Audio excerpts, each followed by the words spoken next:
Hey guys, welcome back to the channel, and today we're going to be reacting to Top 25 mega projects of 2025. Top 25 of 2025. Okay, alright. Hello 2025. 2024 was a massive year for construction. We saw record-breaking skyscrapers, hollow-out mountains, and even Arctic airports. But the next 12 months I is didn't see shaping up none to of be this. What's he talking about? I ain't seen nothing either, but okay. no slouch either, and there are some huge milestones coming up over the next year. You know, I like doing these random reactions, so like, it's kind of get to see what we don't like, what did really we miss? see. Yeah, what did we miss? Yeah. Are the top 25 construction projects to keep your eyes on in But I would 2025. love for it. I feel like some of them are just office buildings that look nice. There's nothing to tour. It's just, I guess. But to see the To see, architectural yeah. design, the technology. Let's start quite literally at the top with the Burj Bingati in Dubai, which will be the tallest building completed this year. And if you're a fan of sky-high luxury apartments, Would you want to be that high? high? Like, what do you do? I have, that elevator. I wonder how the elevator ride must feel like. I have ambivalent feelings about it. I think it's like super cool and super nice. However, living at that, I don't know, man. It's at the same time, it's. When you need to use the restroom, my goodness. When you go, you know when you go home, because you probably avoid public restrooms, and when you get home, you're like, oh my god, I need to use the restroom, but you gotta go all the way to what, the 100th floor? No, I think this one has more than 100 Okay, floors. that thought never crossed my mind. I don't. Yeah, Or I bringing in guess. groceries, that's like a trek. Oh, what if they tell you you have to get your your Postmates or your Uber Eats from downstairs? You gotta come down and They get have it. an elevator, okay? Yeah, but then to run down to go get it. It's Run like, down what? You take the elevator. the down. food's cold.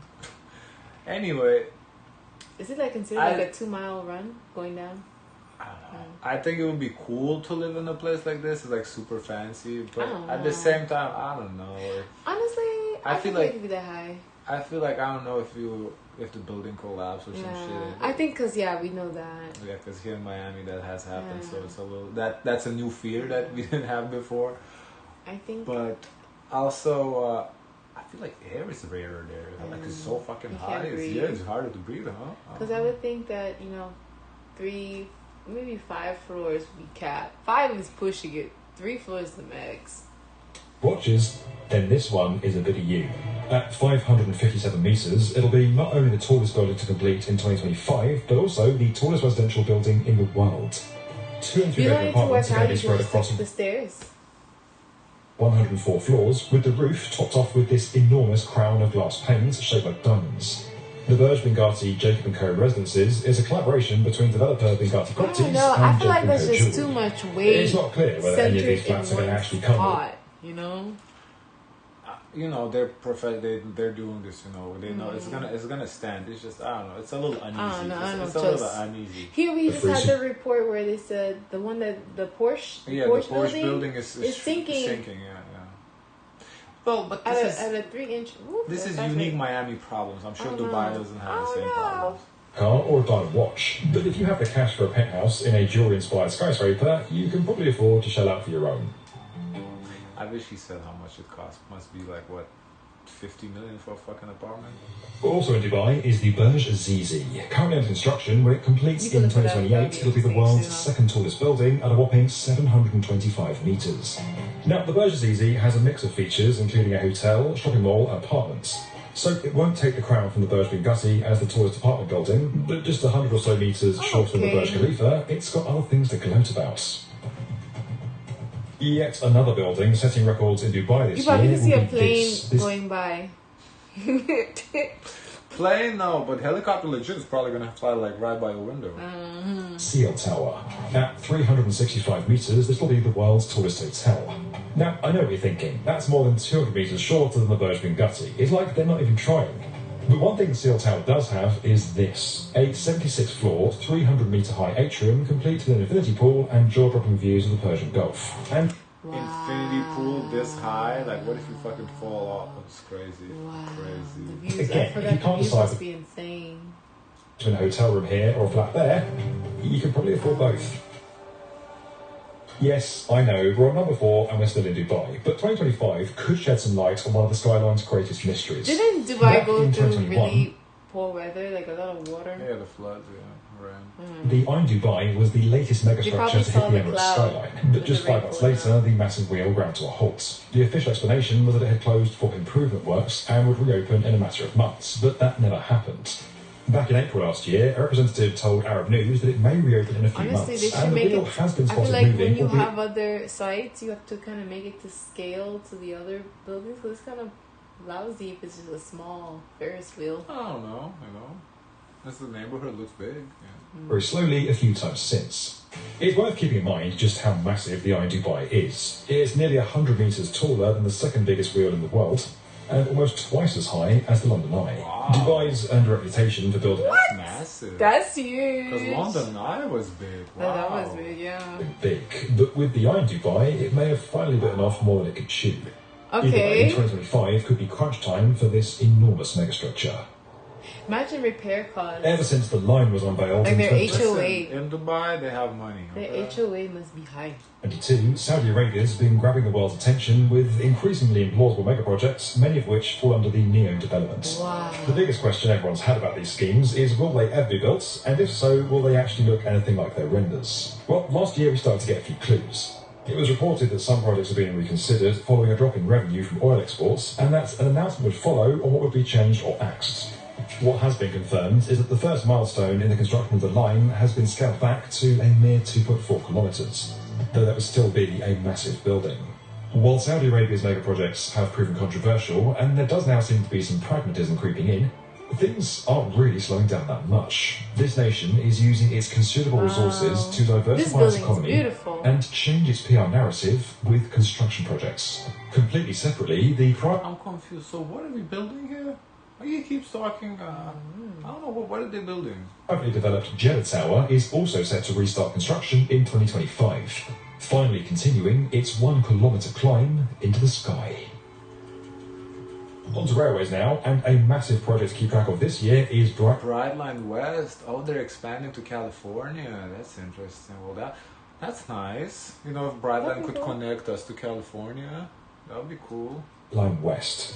The US has been struggling to build a high-speed rail network since I the don't know what I would do 1960s. there in California. No, not to California, but you can go basically to any state in between. So you want to go to Texas, you can just stop by What's Texas. going to do in Texas? Maybe go, find a cow or something. A cow. It's when then President Johnson declared his ambition to play catch-up with Japan's Shinkansen. California High-Speed Rail, the official bid to become the state's first high-speed train line, has been derailed by spiralling costs and arguments over land acquisition. So what makes Brightline West any different? Well, it's a privately owned project aiming to link Las Vegas with Southern California. It's doing that by building a 218-mile track Okay. mostly alongside the existing I-15 highway. That's good for them because there's a lot of Californians. Like basically, LA to Vegas is like a very popular commute. Yeah. That would be a good. I wonder now if it's going to make people move more to Nevada and, Maybe, dip in both yeah. states. Construction work started last year and is due to complete in time for the 2028 LA Olympics. Oh, cool. That's so They're clever. smart, they're That's smart. so clever. Because you can book a hotel in Vegas and go to the Yeah, Olympics. that's and so all that. clever. That's good.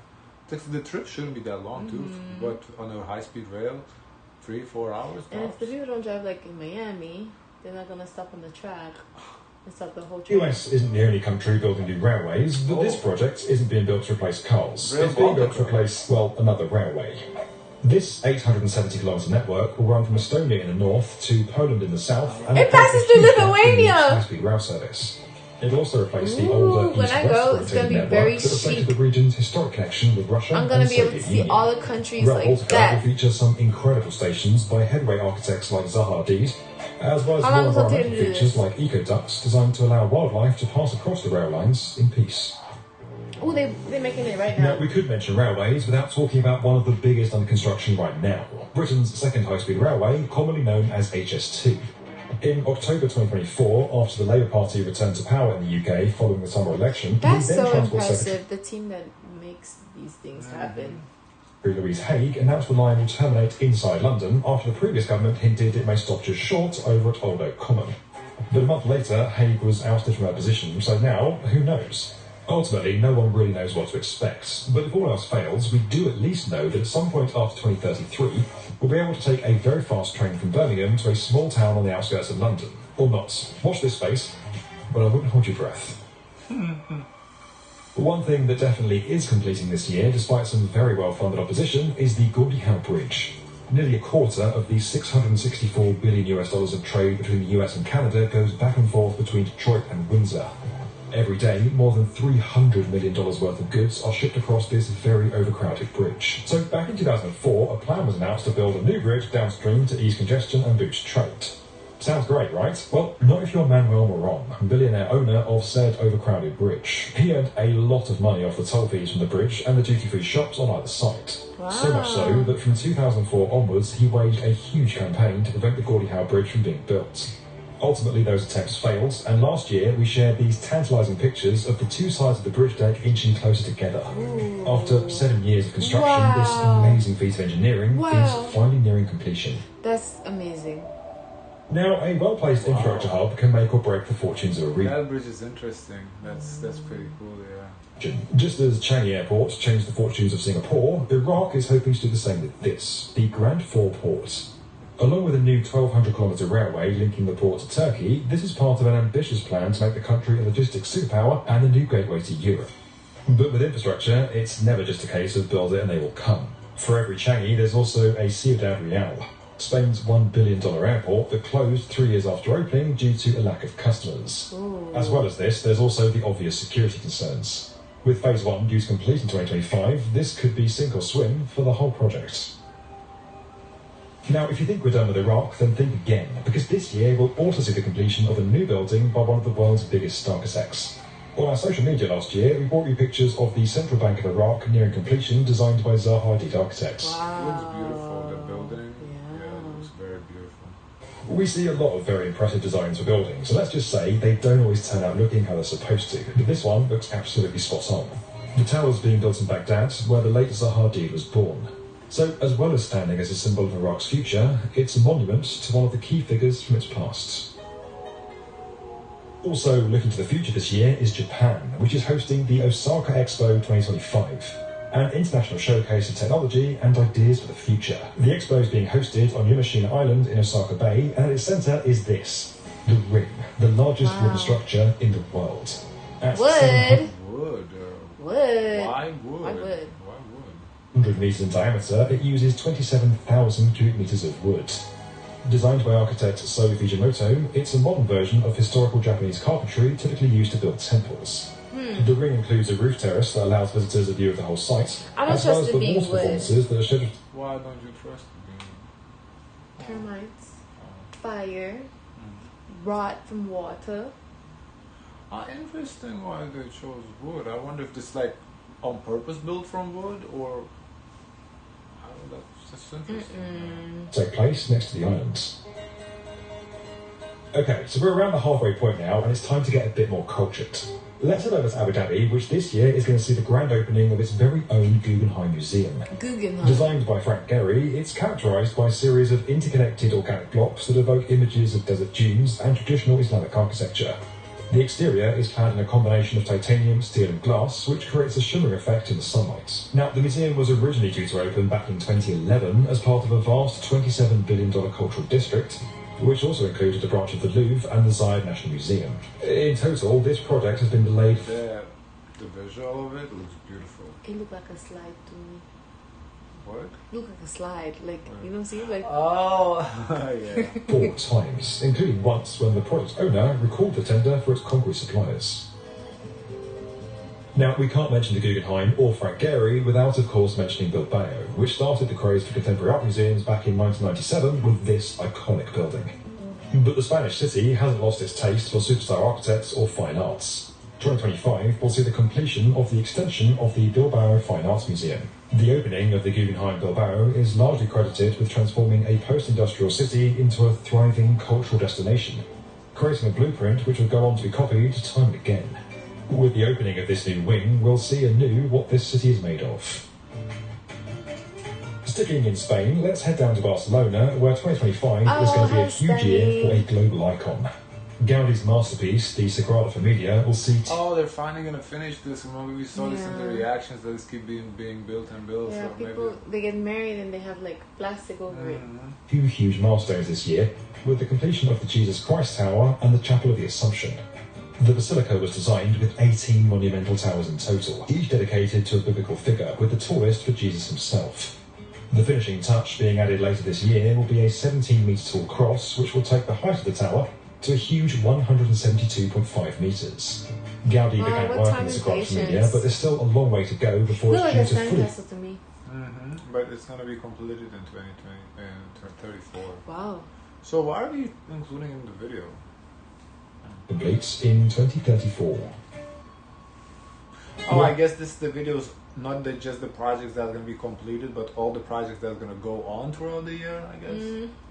Heading over to Greece now, and if the Scribe Familia is intent on saving people's souls, here are 3 projects from Renzo Piano Building Workshop that are out to save your body.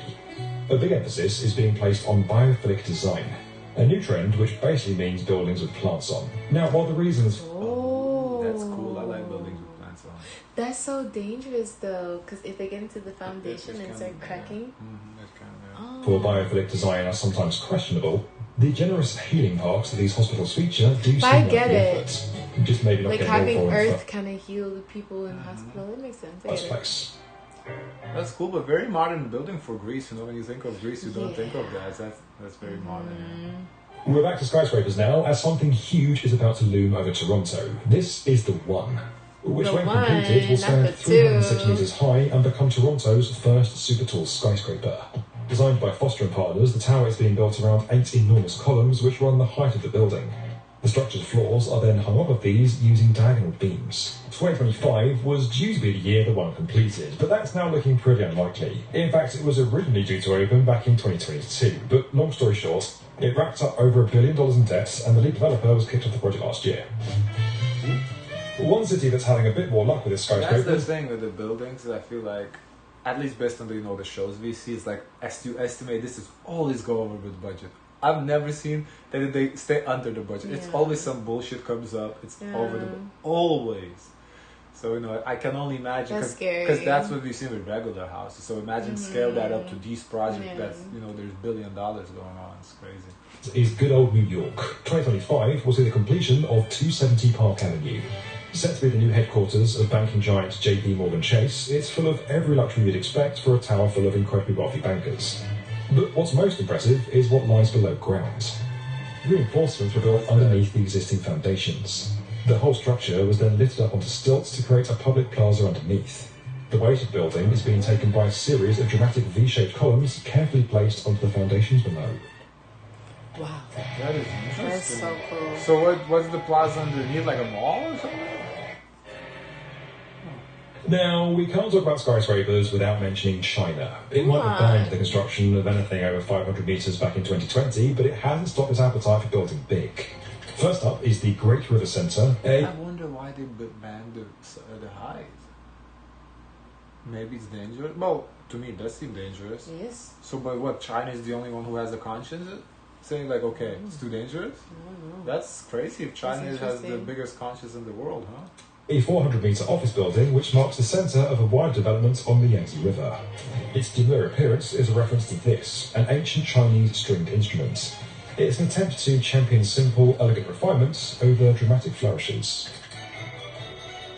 At quite the other end of the spectrum, one place that has no issue embracing dramatic flourishes is... Honestly, after seeing all the buildings in this video, this doesn't look impressive. And any regular You look building. like an air freshener. Yeah, look like any regular building. The Zaha Architects designed Taikang Financial Centre. Just downstream from the Great River Centre, we brought you pictures on social media last year that showed it nearing completion, with its opening due later in 2025. The centre's made of 3 towers arranged around a new central courtyard, but if you think that's dramatic, wait till you see what Zaha Hadid has planned for Shenzhen. This is the Okay, you see now, this is impressive. headquarters, which will complete later this year. It's a classic It's Zaha impressive, I Hadid say expensive. design and features 185,000 square metres spread over 4 towers connected by a series of atriums. Wow. Shenzhen's built a reputation as being China's Silicon Valley, and buildings like this will only cement its position as a futuristic destination. Closing off our list of Chinese skyscrapers are the towers of the Sany Irisec headquarters in Guangzhou. These towers rest on an elevated platform that creates a plaza at ground level. The roof of this plaza creates shelter from the harsh sun, while the underside of the ceiling is plated in dimple aluminium to create a sense of brightness. Further up, the tower's triangular grid-like structure creates a rigid form to protect the building from earthquakes, while its inward-sloping facades shape the offices inside. That's so interesting how the shape actually is made to prevent like earthquakes, not prevent earthquakes, but to withstand earthquakes. Wow. Now, before we leave China altogether, a quick word on something a little bit different. This is the Cloud9 Sports Centre. Due to open later in 2025, it's going to feature commercial spaces, a gym, and indoor and outdoor tennis courts.